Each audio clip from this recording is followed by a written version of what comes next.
The Royal Rumble has been going so long you can approach it from many different ways. There are the highlights such as Ric Flair's win in 1992 and the lowlights such as the one in 2011 that had 40 competitors. There's also the downright weird though, and that's where we shall focus our attentions today. Whether it's because these have been running since 1988 or that Vince McMahon's brain gets the best of him, there have been so many bizarre things that have happened over the last 30 years that when you think back on them, well, they're still hard to fathom. I'm not saying they're bad. In fact, I'd rather WWE always tried to add some madness into the Rumble, but strange is strange.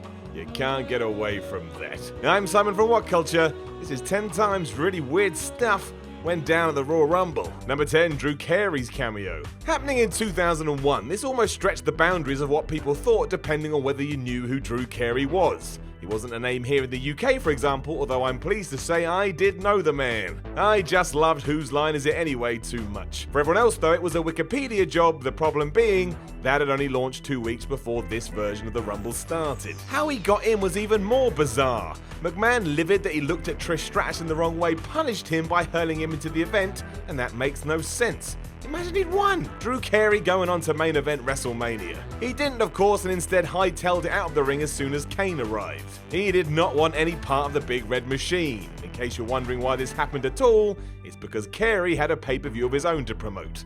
Good old-fashioned marketing. Number 9, the Hurricane's double chokeslam attempt. If the Hurricane debuted today in NXT, everybody would groan that a promising young upstart had been buried on arrival. How could a fake superhero ever get over? Truth is though, Shane Helms was brilliant at the role and used it to its full potential.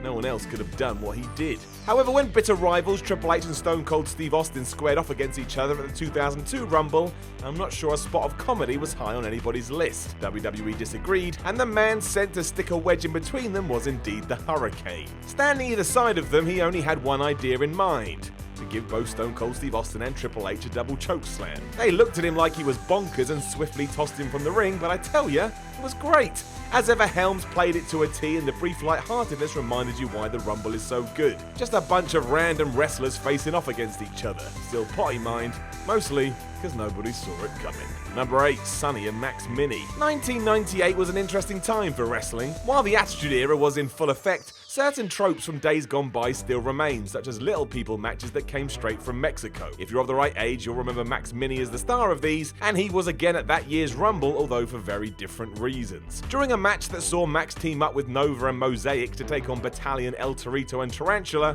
we got a little insight into Sonny's mindset. WWE's go-to eye candy at the time, as awful as that sounds, Sonny's role here was as the special guest referee. Unlike most refs, however, she took a liking to Max and started to help him out mid-scrap. After he'd been victorious, she even picked him up in her arms and carried Max around like he was a baby.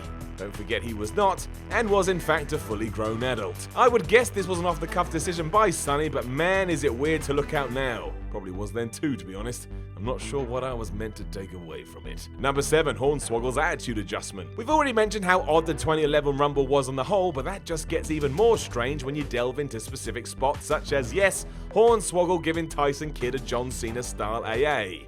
You tell me, cause I don't know. It was met by a hilarious response from the crowd as few people actually face-palmed as soon as his music hit, and from there, it was almost like a dream. As Cena himself watched on, Swoggle lifted Kidd onto his shoulders and slammed him down. Well, he kinda did.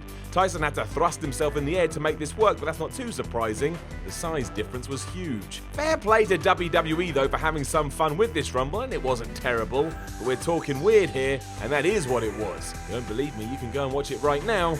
I look forward to your report back. Number 6, the pose down contest. I was barely a child in 1989, so didn't even know what was happening on WWE TV in the late 80s, but as a man who loves the gym, I'm more than happy to say that when I learned the Ultimate Warrior and Rick Rude had a mid-show pose down, I was on board. It's both brilliant and ridiculous in equal measure, and no point is that a thing you need to do during a pay-per-view. They did, however, and went through a number of poses you'd see on the Mr. Olympia stage, including of course that classic double bicep. At one point, Warrior even did Rude's hip swivel routine as Rick looked on in disgust. The general consensus was this either sucked, was way too cringy, or plain boring, but that's not that overly surprising. You had 2 ripped dudes who were being booked by a man who was keen on the World Bodybuilding Federation. Madness, all things considered, and most of the audience had had just tuned in wanting to see a fight. Number 5, Hulk Hogan goes heel. Kinda. Throughout the 80s and 90s, Hulk Hogan was the ultimate good guy. He wouldn't even look badly in somebody's direction, let alone do anything that people would consider heelish. You could count on the Hulkster, and he'd never let you down. Boy, how things would change. The first hint that he had evil within him, though, was at the 1992 Royal Rumble after Sid Justice had thrown him out the match. While all is fair in love and war, Hogan's response was to be a proper sore loser and grab Justice's arm as it was trailing over the rope and yank him out. It not only cost Sid the world title, but awarded the win to Ric Flair. It was quite the sight considering the ethos out there by Hulk and WWE, but here he was, being a dick. Could have just decided to wave at the fans and say thanks, but instead he threw a tantrum live around the world. That, my friends, is weird, especially because before all this, it was all about taking vitamins and saying prayers. Number 4, Randy Savage forgets the rules. There's no two ways about it. Randy Savage is one of the greatest wrestlers there ever has been. He's had countless historic matches and will never be forgotten for his contributions and naturally crazy promos. But not even the Macho Man was infallible, which is why in the 1993 Royal Rumble, he straight up forgot the rules. This day, nobody knows why. Getting a huge reaction as he walked in at number 30, fans totally believed he could be the guy to stop Yokozuna, who had been on a tear. This was true to a certain extent too, because after Savage had smashed Yoko with his patented elbow drop, all looked good. Until Randy tried to pin him. Everybody looked on with confusion, and it would also be his downfall. Mr. Fuji's monster pressed the Macho Man off his body and at the same time sent him tumbling over the top rope. That wouldn't have happened if Savage had remembered what he was meant to be doing in there, and it bugs me to this day. You were so close, Randy. You were so close. Just get him out of there. Sake. Number 3, Vince McMahon tears his quad. A moment that will come up on all Rumble lists until we all explode. The 2005 Rumble will always be remembered due to the sight of Vince McMahon running to ringside, slamming his coat onto the floor before just sitting dumbfounded in the middle of the squared circle. It was baffling at the time because nobody knew what had happened, a situation made even more crazy as he yelled at John Cena and Batista. There was no way this was part of the plan. And it wasn't. In a truly unscriptable chain of events, Cena and Batista had botched the finish by accidentally both falling out of the ring at the same time. That incensed McMahon no end to the point all of the above happened, and I would guess he was so wound up his tight muscles imploded as soon as he slid in to confront everyone. Both his quads tore, which must have been agony for the boss, and after he'd instructed officials to restart the match, he sheepishly made his way backstage. From there, I would think he went to the hospital. This is even weirder before you get the context of events, which is what happened for all of us that watched it live. What on earth was going on? And why was Vince McMahon acting like a toddler? Number 2, Mae Young striptease. In 2000, the Royal Rumble played host to a Miss Rumble bikini contest. Because of course it did. That was just the way of the things back then.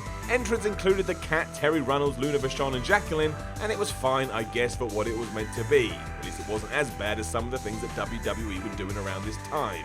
And then from nowhere, it got even worse. All of a sudden, Mae Young emerged and said that everybody in New York only wanted to see one thing, and that was her puppies. That's a quote, by the way. Jerry Lawler made his protests on commentary, but when the MSG crowd roared their approval, that was the end of it. She stripped off her robe, and there it all was for everyone to see. Mae was wearing some sort of prosthetic suit in order for the company to get away with this, but that didn't take away from the sheer shock of the whole thing. It didn't put off the audience either, who continued to make as much noise as possible. I love Mae Young, and having a legacy attached to an annual tournament is great, but this was way too much. Number 1, The Undertaker ascends. Going down all the way back in 1994, some people like me will love this because it's their childhood summed up.